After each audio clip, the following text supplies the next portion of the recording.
Corona virus के खतरों को लेकर जो लॉकडाउन किया गया था उसके 40 दिन के आसपास बीत चुके हैं और अभी ऐलान किया गया है कि अभी लॉकडाउन और 15 तारीख तक बढ़ा दिया गया। यानी अब अगला लॉकडाउन 3 जो है 17 मई तक चलेगा। इसको लेकर जो लोग जो है लॉकडाउन से जिनकी परेशानियां बढ़ी हैं उनको देखते हुए जो है बिहार के बड़े नेता जहां पर्दे से गायब हैं वहां पप्पू यादव बड़े नेताओं का काम कर रहे हैं। वहीं दूसरी ओर बाढ़ में भी एक छोटा पप्पू यादव है। आप देख सकते हैं ये छोटा पप्पू यादव दरअसल जाप पार्टी के महासचिव अरशद रहमान को कहा जाता है, जो पेशे से तो मेडिकल लाइन के दुकानदार हैं, लेकिन अपनी गाड़ी में हर वक्त जो है ये अनाज और के बोरे लेकर चलते हैं ताकि जो है जो गरीब जो ये लॉकडाउन से जिनकी परेशानियां बढ़ी हैं, जिनको घर पे खाने के अनाज नहीं है, उनको ये अनाज पहुंचा सके।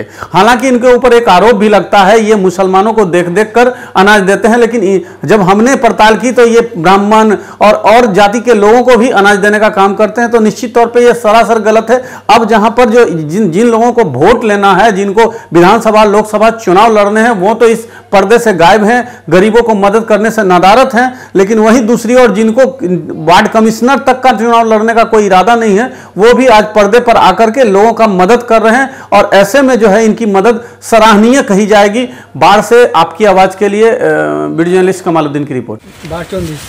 क्या नाम हुआ? अमर पांडे।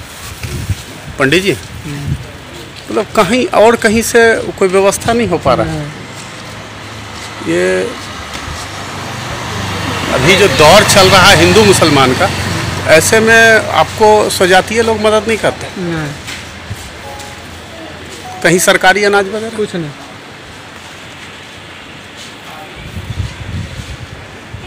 तो रोज आपका लोगों को अनाज देने का क्या फंडा है? फंडा कुछ नहीं है सर। ये जो भी लॉकडाउन चल रहा है इसमें गरीबों की हालत बद से बदतर हो चुकी है। सरकार का कोई ध्यान नहीं है और जो पूंजीपति हैं उनका भी कोई ध्यान नहीं है। लेकिन हमने गरीबी को बहुत ही नज़दीक से देखा है, उसको महसूस किया है, इसलिए हमको गरीबों का कोई भी चीज़ दर्द जो है ना बहुत तेज़ी से दिल में लगता है। इसलिए हम चाहते हैं कि जितना हम सार्थक हैं उतना हम गरीबों की मदद कर सकें। और ये जो रोज़ाना हम लोग कर रहे हैं ना, हमारे यहाँ इस्लाम में है कि अपने पड़ोसियों को भी देखना है, अपने अगर कुछ खाते हैं तो अपने पड़ोसियों को भी देना है, और अपने मोहल्ले वाले को देखना है, अपने बस्ती वाले को देखना है, अपने परिवार के लोगों को भी देखना है। तो बाढ़ जो है हमारा सारा परिवार है। हम समझते हैं कि हम एक परिवार के लोग हैं, इसलिए अपने परिवार के तरह से देखते हुए इन लोगों की मदद करते हैं। तो ये आरोप भी लगता है कि मुसलमानों को चुन चुन के मदद मुहैया कराते हैं। कुछ लोग हैं ऐसा जो कहते हैं, लेकिन ऐसी बात नहीं है। अभी हमने बताया है, अभी हमने दिखाया भी आपको है कि एक जो है अमर पांडे नाम का व्यक्ति है जो कि उसको भी अभी हमने दिया है।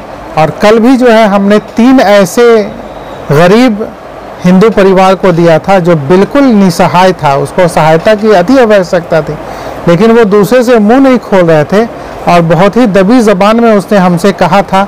तो मैं समझ गया था कि इसको बहुत ही ज़रूरत है अभी, तो मैं कल उनके घर जाकर के सामान पहुंचा करके आया हूं।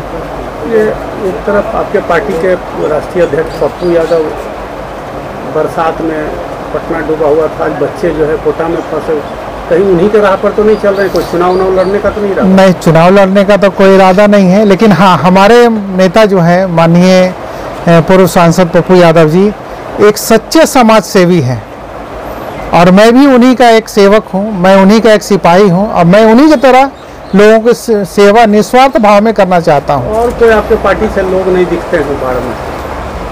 सबको कोरोना का डर हो गया है कि कहीं मैं बाहर निकलूं और मुझे इन्फेक्शन ना हो जाए, इसी वजह से वो लोग बाहर नहीं आते हैं।